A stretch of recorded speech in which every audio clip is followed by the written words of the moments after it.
Il y a une voiture, donc il y a un jeune conducteur, 25 ans, qui a un accident qui renverse un vélo conduit par une jeune fille, et donc le conducteur décide de s'enfuir.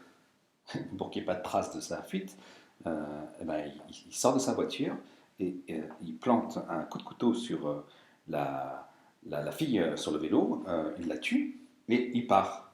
Alors bien sûr, bien sûr, il est retrouvé. Il est retrouvé, il y a procès, et lui va être pendu. Donc les deux sont morts déjà, il ne reste plus que les parents. Les parents de l'agresseur avaient proposé pendant le procès une somme à la famille de la victime. Et la famille de la victime refuse cette somme, pensant que ça va atténuer la peine de l'agresseur, euh, cherchant revanche. Euh, et l'histoire, pourquoi est-ce que ça faisait l'actualité aujourd'hui dans China Daily?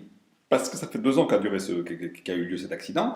C'est essentiellement parce que la famille de la victime est revenue voir la famille de l'agresseur en lui demandant la somme qu'il lui avait proposée il y a 2 ans. Et en arguant du fait que la famille de l'agresseur avait dit, bon, quelle que soit la peine, cette somme sera toujours disponible pour vous, même si vous la refusez maintenant. C'est ce qu'ils avaient dit il y a 2 ans. En tout cas, c'est ce que prétextait la famille de la victime pour venir euh, et donc, il y a eu échauffourée, bataille en pleine rue. Et donc, ça a donné matière aux journalistes de faire un article cette semaine donc sur Channel Daily.